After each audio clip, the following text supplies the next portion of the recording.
অবশেষে ছুটি পেয়ে চলে যাচ্ছি বেড়াতে ভারতের রাজধানী নয়াদিল্লিতে।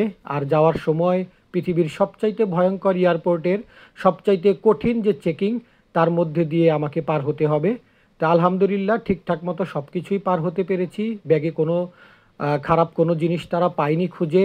আর বোর্ডিং পাসও ঠিকঠাক মতো হাতে পেয়ে গেছি।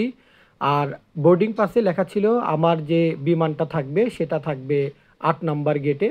আর বিমানটা অন টাইমেই থাকবে বলে বোর্ডে বারবার করে দেখছিলাম যে ফ্লাইট কখনো লেট হয় কি না। তো ফ্লাইটটা লেট হয়নি, ঠিকঠাক মতোই টাইম মতো পৌঁছে গেছে। আমরা সেখান থেকে ফাইনাল চেকিং করে আমাদের বিমানে যখন উঠলাম, উঠেই দেখলাম যে আমাদের সিটটা পড়েছে একেবারে ইমার্জেন্সি এক্সিট যেখানে থাকে সেইখানে। তো এয়ার হোস্টেসরা এসে বারবার করে আমাদেরকে বোঝাচ্ছিল কিভাবে দরজাটা খুলতে হবে, ইমার্জেন্সি সময়ে কিভাবে তারা সিগন্যাল দিবে, এই সব তারা ঠিকঠাক মতো আমাদেরকে বুঝিয়ে দিল। আর এবারের যে দিল্লি এলাম, এই ফ্লাইটটা অনেক বড় ছিল, মানে বিমানটা অনেক বড় ছিল। 90% প্যাসেঞ্জার যারা ছিল তারা দিল্লিতে ট্রানজিট নিয়ে অন্য কোনো দেশে যাবে, তারা আমাদের রেমিটেন্স যোদ্ধা। এখন আমরা যাচ্ছি আমাদের ব্যাগটা কালেকশন করতে। ব্যাগটা কালেকশন করে আমরা এয়ারপোর্ট থেকে বের হয়ে সাথে সাথে একটি প্রিপেইড ট্যাক্সি নিয়ে নিয়েছি 600 রুপি দিয়ে, যেটি আমাদেরকে আমাদের যে হোটেল নির্ধারণ করা ছিল নয়াদিল্লির পাহাড়গঞ্জের মেইন বাজারে, সেখানে। তো সেখানে আমরা হোটেলে উঠে গেছি একেবারে সময় মতো। এরপর সকাল সকাল নাস্তা করেই আমরা একটা অটো নিয়ে নিয়েছি। আর অটো নিয়েই আমরা 150 রুপিতে চলে যাচ্ছি হুমায়ুনের সমাধিতে। আজকে দিল্লিতে আমাদের প্রথম দিন। যাওয়ার পথে আমরা ইন্ডিয়া গেটের পাশ দিয়েই যে রাস্তাটা, সেই রাস্তা দিয়েই ক্রস করছি। দূরে দেখা যাচ্ছে ইন্ডিয়া গেট, আমরা ইনশাল্লাহ ইন্ডিয়া গেটেও বেড়াতে আসব। আর সামনেই আমাদের টিকিট কাউন্টার। ইন্ডিয়ান এবং যারা সার্কভুক্ত দেশ তাদের জন্য 40 রুপি, আর বাকি যারা আছে তাদের জন্য 600 রুপি। আর আগে কাগজের টিকিট থাকতো, কিন্তু এখন হাতে দিয়েছে একটা করে পয়সার মতো চাকতি। বাকি কথা আপনাদের সাথে এই গেট পার হয়ে ভেতরে গিয়ে হবে ইনশাল্লাহ।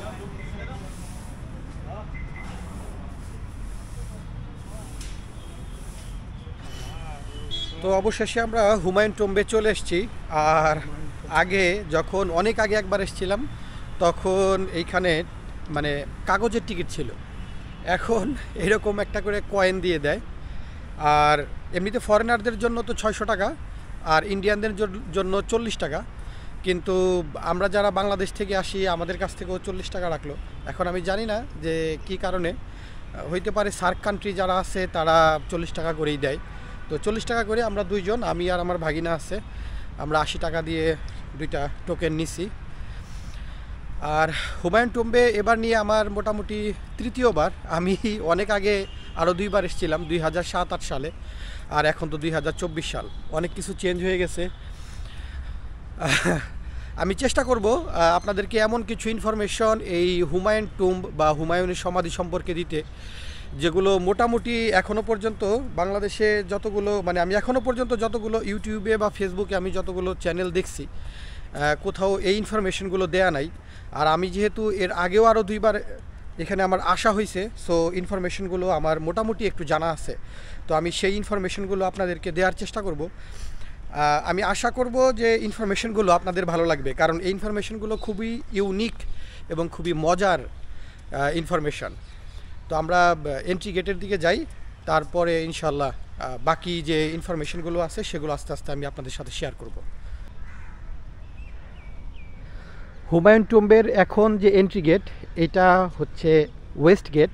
অ্যাকচুয়ালি এটার প্রধান যে প্রবেশপথ ছিল সেইটা ছিল সাউথ গেট, কিন্তু সাউথ গেট এখন যারা ট্যুরিস্ট আছে সাধারণ তাদের জন্য প্রবেশ নিষেধ। এখন যারা দর্শনার্থী আছে তাদের জন্য ওয়েস্ট গেটই। আর আমাদের ডান দিকে যেটা, এটা হচ্ছে ঈশা খানের একটা সমাধিস্থল।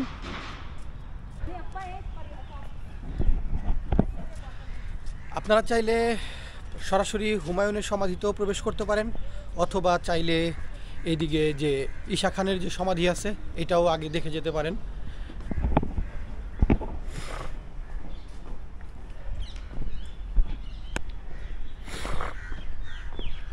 অ্যাকচুয়ালি ঈশা খান যে ছিলেন, উনি ছিলেন শেরশাহ সুরির দরবারে একজন বড় আমির বা সেনাপতি, মানে একজন কর্মকর্তা ছিলেন। শেরশাহ সুরির ব্যাপারে একটা বিষয় না বললেই না, এই যে আমরা যে এখন ইন্ডিয়াতে এসে দেখি যে রুপি বা ইন্ডিয়ার যে পয়সা বা টাকা যেটাকে আমরা রুপি বলি, এই রুপি অ্যাকচুয়ালি উনিই চালু করছিলেন। এটা ছিল রুপিয়া নামে, উনি সর্বপ্রথম এটাকে ইন্ট্রোডিউস করে ইন্ডিয়াতে। তারপর থেকে সেই যে নামটা রুপিয়া সেইটা এখনও আছে। এইটা হুমায়ুনের যে সমাধি তার প্রায় 20 বছর আগে এটা তৈরি করা হয়েছিল। আর এখানে তার এবং তার পরিবার, ছেলে মেয়ে প্রত্যেকের কবর এখানে আছে।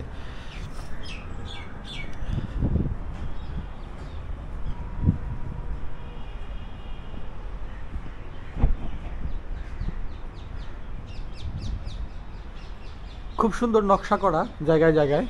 আর সম্ভবত এইদিকে কোথাও দামি কোনো হয়তো কিছু ছিল পাথর টাথর, যেগুলো ইংরেজ সরকার সম্ভবত পরবর্তীতে সব খোলায় নিয়ে গেছে, এখন কিছুই নাই। এই কবরগুলোর একটা বিষয় আপনাদেরকে জানিয়ে দিই, যেটা পরবর্তীতে হুমায়ুনের সমাধিতে গেলে বুঝতে সুবিধা হবে। সেটা হচ্ছে এই যে মাঝখানে একটা ছোট একটা স্টিকের মতো দেয়া, এইটা হচ্ছে পুরুষদের জন্য। এই যে স্টিকের মতো, এটা হচ্ছে পুরুষদের জন্য। আর মাঝখানে যে একটা দাগ কাটা আছে, তার মানে হচ্ছে মাথাটা ওই দিকে আর পা হচ্ছে এই দিকে। আর যেসব কবরের ওপর এরকম লম্বা দাগের মতো থাকবে, মানে যে স্টিকের মতো, এটা হচ্ছে পুরুষদের। আর মহিলাদেরটার মধ্যে শুধু বক্স করা থাকবে, এই যে এরকম শুধু বক্স করা থাকবে। এখন সেটা মহিলা হোক, মানে ছোট বাচ্চা হোক, কিন্তু সেটা যদি মানে নারীর কবর হয় সেই ক্ষেত্রে এটা এরকম বক্স করা থাকবে। আর পুরুষদেরটা ওই রকম মাঝখানে স্টিকের মতো একটা থাকবে। আর নর্মালি যে কোনো কবরে যিনি আগে মারা যাবেন, একেবারে ওপরে যে গম্বুজটা আছে, এই গম্বুজের একেবারে নিচে হচ্ছে যিনি আগে মারা যাবেন তার কবর। এরপরে আস্তে আস্তে ডানে বামে বাকি কবরগুলো সাজানো থাকবে।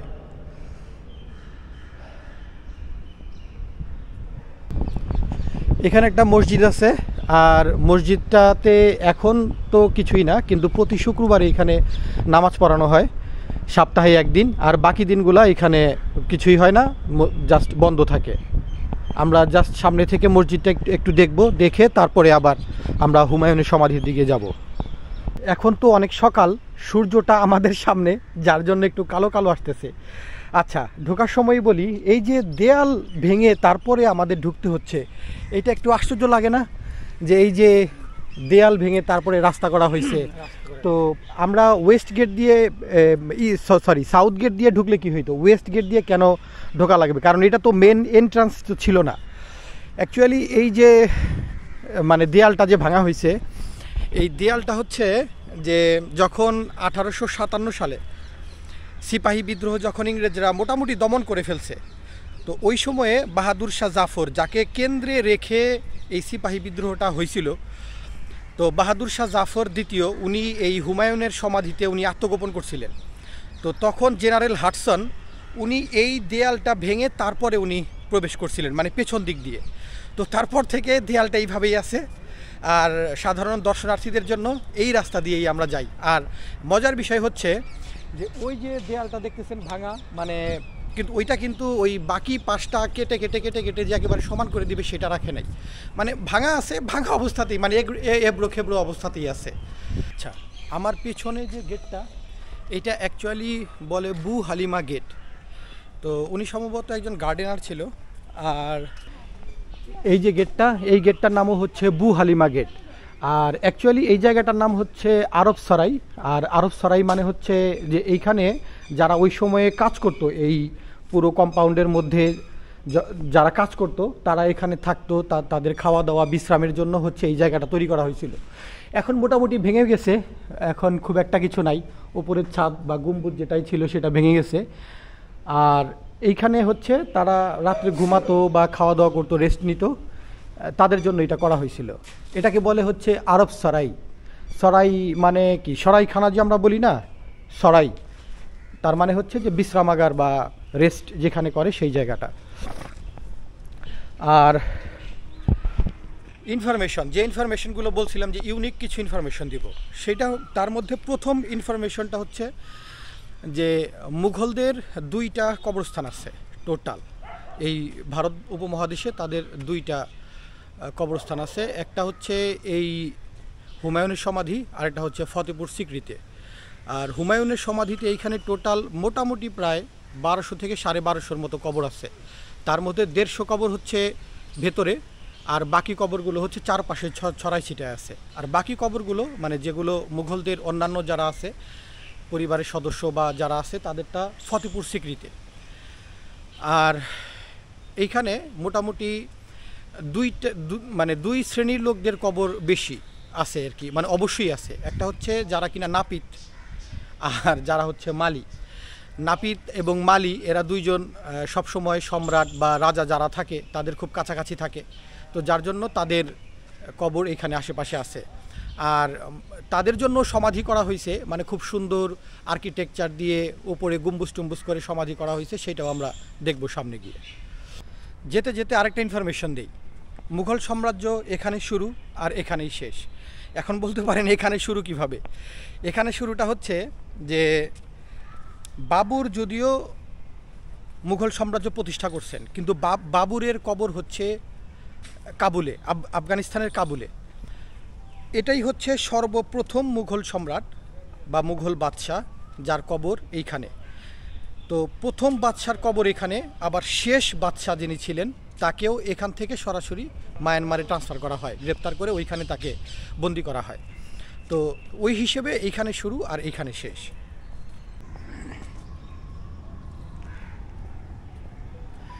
গেটের একেবারে উপর দিকে দুই পাশে দুইটা স্টার দেখা যাচ্ছে, আর স্টারের মাঝখানে কিন্তু ফুলের মতো। তো যদি শুধু স্টার থাকতো তার মানে হচ্ছে এইটা ইসলামিক অথবা ইহুদিদের যে নিদর্শন, মানে ওই টাইপের, মানে ডেভিডস সাইন যেটাকে বলে। কিন্তু যদি স্টারের মাঝখানে পদ্ম ফুল যদি দেয়া হয়, সেই ক্ষেত্রে এটা হচ্ছে একটা ভালোবাসার নিদর্শন, যে কেউ কাউকে ভালোবেসে সেটা উপহার হিসেবে দেওয়া হয়েছে, এরকম একটা সিম্বল এটা।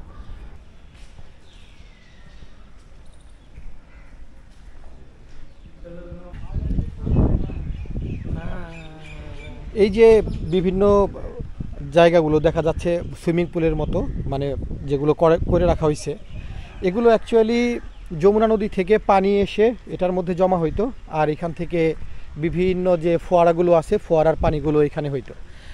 আর যমুনা নদী আগে 4 কিলোমিটার এইদিকে ছিল, এখন 4 কিলোমিটার ওই দিকে চলে গেছে। আর এই যে মূল ভবনটা, এই মূল ভবনটার যে ওপরে গম্বুজ, এই গম্বুজটা কিন্তু অ্যাকচুয়ালি দুইটা। মানে এখন আমরা বাইরে থেকে যে গম্বুজটা দেখতেছি, এইটার ভেতরে আরেকটা গম্বুজ আছে, ওইটা হচ্ছে ছোট, আর তার উপরে এইটা আরেকটা গম্বুজ করা হয়েছে, এটা হচ্ছে প্রোটেকশনের জন্য। সো এইখানে গম্বুজ হচ্ছে দুইটা, মানে মূল গম্বুজ দুইটা, একটা ভেতরে একটা ওপরে। আর আমরা বাইরে থেকে যেটা দেখি সেটা হচ্ছে ওপরেরটা দেখি। আর এইখানে এই পুরো যে ভবনটা করা হয়েছে, পুরো সমাধি ক্ষেত্রটা, এটা করা হয়েছে চুন সুরকি বা লাইমস্টোন যেটাকে বলে, তো সেইটা। আর এইটার একটা প্রধান বিষয় হচ্ছে যে এই সব জিনিস মানে লাইমস্টোন দিয়ে যেগুলো করা হয় চুনের, এগুলো সবই নদীর তীরে অথবা সমুদ্রের তীরবর্তী এলাকাতে করা হয়। আর নদীর তীরবর্তী এলাকাতে করার প্রধান কারণ হচ্ছে যে এগুলোর জন্য শক্ত থাকার জন্য লবণ খুব প্রয়োজন। আর নদীর আশেপাশের যে মাটিগুলো থাকে সেগুলো একটু লবণাক্ত থাকে, যার জন্য এইটা মানে করা হয় এইভাবে, যাতে ওই যে মাটি থেকে যে লবণ, এই লবণটা যতক্ষণ পর্যন্ত এই ভবন পেতে থাকবে ততদিন পর্যন্ত এইটা শক্ত মজবুত থাকবে। আর এখন যেহেতু যমুনা নদীটা 4 কিলোমিটার দূরে সরে গেছে, যার জন্য এইটা কিন্তু একটু দু এক জায়গায় ক্র্যাক হয়ে গেছে। এটা আমরা ভিতরে গেলে দেখবো ইনশাল্লাহ। আমরা এখনও ভিতরে যাই নাই, একটু বাহিরে চারিদিকে একটু ঘুরে টুরে দেখি। আর ওই যে গেটটা, ওইটাই হচ্ছে সাউথ গেট, যেটা এখন আপাতত মানে বন্ধ, মানে সাধারণ দর্শনার্থীরা মানে এটা দিয়ে ঢুকতে পারে না। আমরা যারা আসলাম, আমরা যে গেটটা দিয়ে আসছি এটা হচ্ছে ওয়েস্ট গেট, আর এটা হচ্ছে সাউথ গেট। ভেতরে একটু পরে যাব, আগে একটু ঘুরে দেখি চারপাশটা। অনেক দিন পরে এসছি, প্রায় কত 16 বছর পরে 2008 আর এখন 2024, 16 বছর। আর অ্যাকচুয়ালি বাইরে মানে আরেকটু সামনের দিকে যাওয়ার ইচ্ছা আছে, এই কারণ এইখান থেকে মানে যে পজিশন থেকে ছবি তুললে সবচাইতে ভালো লাগে, ওই জায়গা থেকে মানে ভবনের ছবি তুললে তো সুন্দর লাগে, কিন্তু যদি আমি দাঁড়াই সেই ক্ষেত্রে আমার চেহারার উপরে, কারণ রোদ তো এই দিকে, আর সকাল সকাল আমরা যেহেতু এসেছি সূর্যটা পূর্ব দিকে আছে, তো সূর্যটা পুরো মানে চেহারার মানে ক্যামেরার ওই দিকে থাকে, যার জন্য মানে দেখা যায় না। এই জন্য হাঁটতে হাঁটতে একটু পিছন দিকে যাচ্ছি, ওইখান থেকে যাতে ছবি তুললে আমাকে সহ পুরোটা যাতে নেওয়া যায়। এখানে একটা ফোয়ারা আছে।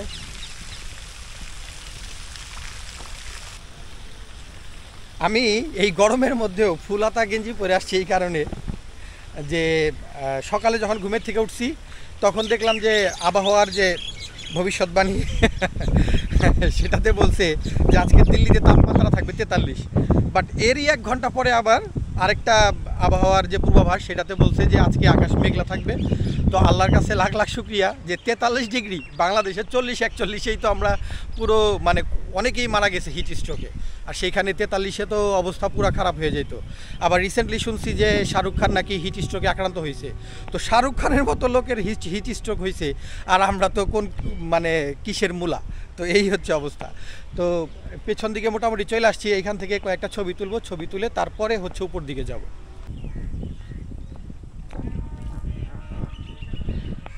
আস্তে আস্তে বলছিলাম যে যারা মালি এবং যারা নাপিত তাদের জন্য সমাধি করা হয়েছে।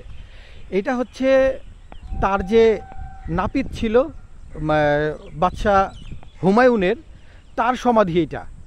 আর ওই যে পেছনে আরেকটা সমাধি দেখা যায় যেটা একটু ব্লু কালারের গম্বুজ, ওইটা হচ্ছে তার যে বিউটিশিয়ান ছিল, মানে তার যে সাজসজ্জা যিনি করতো তার সমাধি ওইটা। এখন অত দূরে যাব কি না সেটা হচ্ছে কথা, তবে ওই কোণা পর্যন্ত যাই, তারপরে আবার ব্যাক করব। ভাই, রাজা বাদশাদের কাজ কারবারই আলাদা। নাপিতের জন্য সমাধিস্থল, তারপরে বিউটিশিয়ানের জন্য সমাধিস্থল। চিন্তা করা যায় এখনকার দিনে যাদের কোটি কোটি টাকা আছে, বিলিয়ন বিলিয়ন ডলার আছে, তারাও এই ধরনের কাজ করার জন্য 10 বার চিন্তা করবেই না। চিন্তা করা তো দূরের কথা।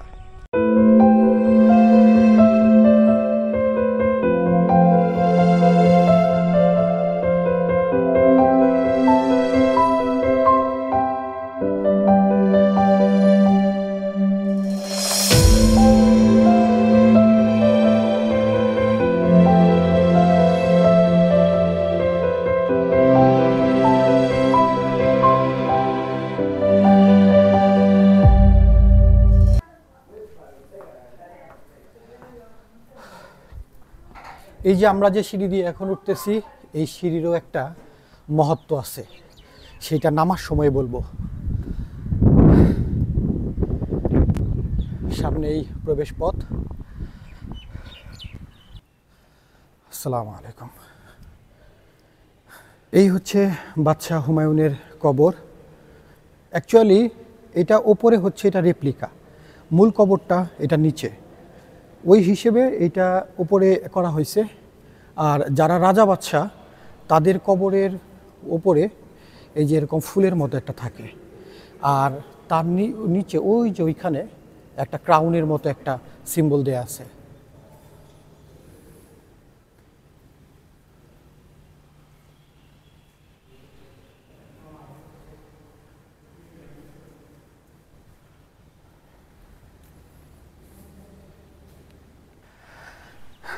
আচ্ছা, আমরা ঈশা খানের যে সমাধিতে গেছিলাম, সেখানে গিয়ে আমরা বলছিলাম যে কবরের মাঝখানে এই যে যেগুলো যারা কিনা মহিলাদের কবর, তাদের কবরের মাঝখানে বক্সের মতো করা থাকে, আর যারা পুরুষ তাদেরটা একটা স্টিকের মতো থাকে।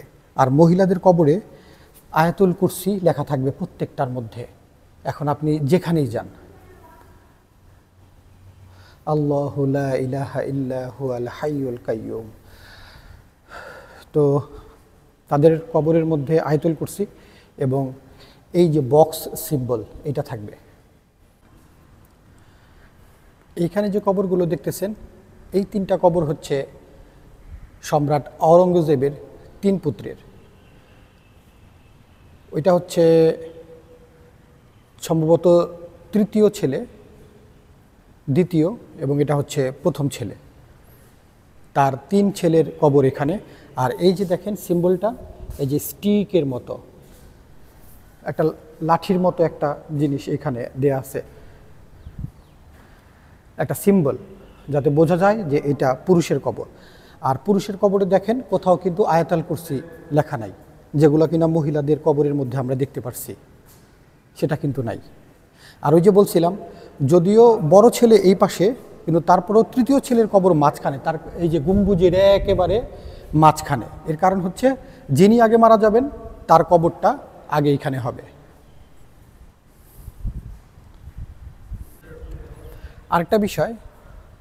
আরেকটা বিষয় সেটা হচ্ছে, এই যে ঢোকার পরে দেখেন বাম দিকে কিন্তু কোনো জানালা দেখা যায় না, কিন্তু ডান দিকে এই যে দেখেন জানালা দেখা যায়। এই রুমের মধ্যে বাহাদুর শাহ জাফর উনি আত্মগোপন করেছিলেন। তখন এইখান দিয়ে দরজা ভেঙে তারপরে জেনারেল হাডসন ওনাকে গ্রেফতার করে। এখন আমরা যাব দারা শিকো, সুজা, মুরাদ এবং বাহাদুর শাহ জাফরের সন্তানের যে কবর, সেই কবরের দিকে। আচ্ছা, পার্সিয়ান আর্কিটেকচারের মধ্যে যেটা থাকে, যেমন দেখেন 1, 2, 3, 4, এইভাবে আপনি যে কোনো পাশেই যাবেন এই 4টা করে বাগান দেখতে পাবেন। এটাকে বলে 4 বাগ, অর্থাৎ এটা জান্নাতের একটা সিম্বল। এটা পার্সিয়ান কালচারে এরকম বোঝানো হয়, যার জন্য প্রতিটা সাইড থেকে যখন আপনি দেখবেন এটাকে দেখা যাবে, মানে 4টা করে বাগান দেখতে পাবেন। আচ্ছা, অন্য কবরগুলো দেখানোর আগে আপনারা এই যে এখানে 5টা কবর আছে, এই 5টা কবর হচ্ছে মিরাক মির্জা এবং তার 4 সন্তান, তাদের কবর। প্রত্যেকের কবরের মাঝখানে এই যে এই সিম্বলটা আছে, অর্থাৎ তারা হচ্ছে পুরুষ। তো তার 4 ছেলে এবং তারা হচ্ছে মেন আর্কিটেক্ট ছিলেন এইটার, তাদের কবরও এইখানে রাখা আছে।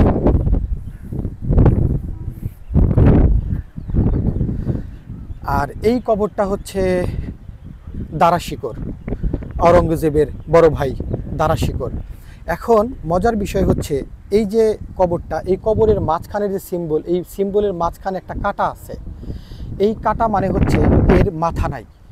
এর মাথা কেটে আওরঙ্গজেব তার বাবা সম্রাট শাহজাহানকে উপহার হিসেবে পাঠাইছিলেন। মানে যখন ক্ল্যাশ হচ্ছিল মসনদে কে বসবে, তখন দারা শিকোকে হত্যা করে তার মাথা কেটে তারপরে শাহজাহানকে দেয়া হয়। এই জন্য এখানে একটা সিম্বল যে এর মাথা নাই, মাথাটা এর মধ্যে নাই। তো দারা শিকো যখন মারা যায় তখন সে বলছিল যে ঠিক আছে, আমি মারা গেলে আমার যে লাশ, সেই লাশকে তোমরা চিল, কাক তাদেরকে দিয়ে দিও। কিন্তু এটা তো আসলে হয় না, কিন্তু তারপরও তার কথা মোটামুটি আওরঙ্গজেব রাখছে। দেখেন এই কবরটার মাঝখানে কিন্তু একটা গর্ত আছে, ফাঁকা আছে। এই ফাঁকাটার মানে হচ্ছে যে এইখানে খাবার দাবার, মানে দানা পানি এগুলো দেওয়া হয়, পাখিরা এসে এখান থেকে খেয়ে যেত। মানে তার ইচ্ছাটাও পূরণ হইলো, আবার লাশটাও দাফন করা হইলো। এটা হচ্ছে দারা শিকো। এটা হচ্ছে শাহ সুজা, যিনি বেঙ্গলের শাসনকর্তা ছিলেন, বেঙ্গলের সুবাদার ছিলেন সুজা। এবং এটা হচ্ছে মুরাদ। এই 3 ভাইয়ের কবর হচ্ছে এখানে। আর এই যে ছোট ছোট 2টা কবর, এইটা একটা কবর এবং এইটা একটা কবর, এই 2টা কবর হচ্ছে বাহাদুর শাহ জাফরের 2 সন্তানের কবর এখানে। আচ্ছা, সিঁড়ির যে ইনফরমেশনটা দিতে চাচ্ছিলাম সেটা হচ্ছে, এই যে এই সিঁড়ির গ্যাপটা এমনভাবে রাখা হয়েছে যে আপনি যখন নামবেন তখন অটোমেটিক্যালি আপনার মাথা নিচের দিকে থাকবে। কারণ আমরা যে দরজা দিয়ে বের হচ্ছি এইটা হচ্ছে ওয়েস্ট গেট, আর আমরা বেরো হব ওয়েস্ট গেট দিয়ে, আর সিঁড়িটাও হচ্ছে ওয়েস্ট সাইডে। সো এখন যখন আপনি নামবেন, সিঁড়ির গ্যাপটা এমনভাবে রাখা হয়েছে যে অটোমেটিক্যালি আপনার মাথা নিচের দিকে থাকবে। অর্থাৎ আপনি পশ্চিম দিকে যাচ্ছেন, যেহেতু এইদিকে মক্কা মদিনা, তো আপনার মাথা অটোমেটিক নিচের দিকে যাতে ঝুঁকে থাকে, এই জন্য এই সিস্টেমটা করা হয়েছে।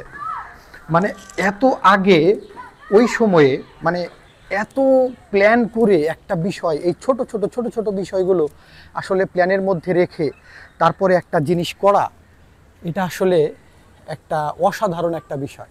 অন্তত একবার আসলেও নিজের চোখে অন্তত একবার দেখে যাবেন যে আসলে মানে আল্লাহ মানুষের মধ্যে কি পরিমাণ জ্ঞান দিছে, যে মানে এরকম একটা আর্কিটেক্ট বা এরকম একটা স্মৃতিস্তম্ভ বা সমাধি মানুষ তৈরি করছে আজ থেকে এত বছর আগে, এখনো পর্যন্ত অটুট আছে।